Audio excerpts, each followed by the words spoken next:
গোপালের চিড়ের পোলাও হচ্ছে। প্রথমে তেল দেওয়া হয়েছে, তারপরে একটু আদা কুচি দিয়ে একটু ভাজা ভাজা করে তারপরে কপি আলু আর ছোট ছোট করে কেটে আর একটু গাজর কেটে সেই দিয়ে একটু ভাজা ভাজা করা হচ্ছে সবজিটাকে। তারপরে একটু নুন দেওয়া হলো। নুন যেটা হচ্ছে আমরা ঠাকুরের খাবারটা সন্ধব লবণেরই তৈরি করি। আর একটু হলুদ দেওয়া হলো, দিয়ে একটু ভালোভাবে একটু নাড়াচাড়া হচ্ছে। আর এইদিকে চিড়েটাকে ভালো করে একটু ধুয়ে তারপরে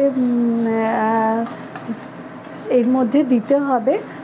যেহেতু সবজিটা একটু শক্ত শক্ত আছে, ওটাকে একটু নরম করে তারপরে চিড়েটা দেওয়া হবে।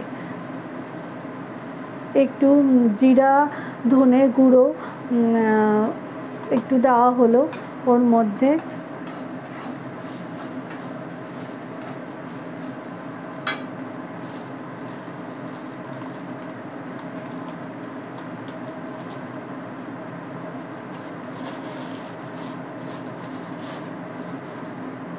একটু মিষ্টি দেওয়া হলো, চিনি একটু মিষ্টি মিষ্টি হয় তো চিড়ের পোলাওটা, তাই জন্য একটু মিষ্টি দেওয়া হলো।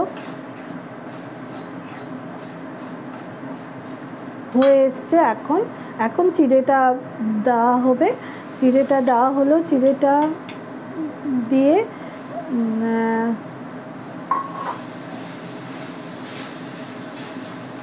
একটু নাড়াচাড়া করতে হবে, বেশি না।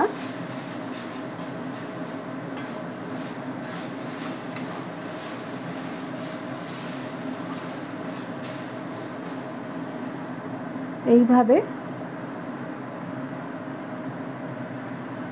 এই যে চিড়ের পোলাওটা মোটামুটি হয়ে এসছে। আর একটু নাড়ছে, যেহেতু আর একটু নুন মিষ্টিটা একটু ঠিকমতো মেশে যাতে, সেই জন্য একটু নাড়া হলো। এইবারে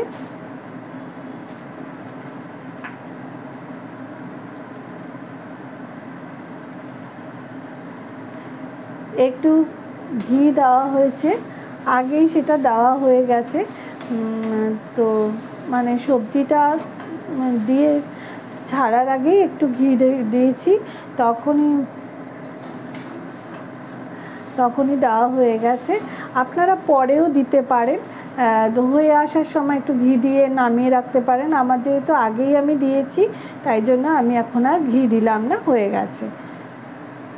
এটা হচ্ছে গোপালের চিড়ার পোলাও, আপনাদেরকে দেখালাম। ওকে।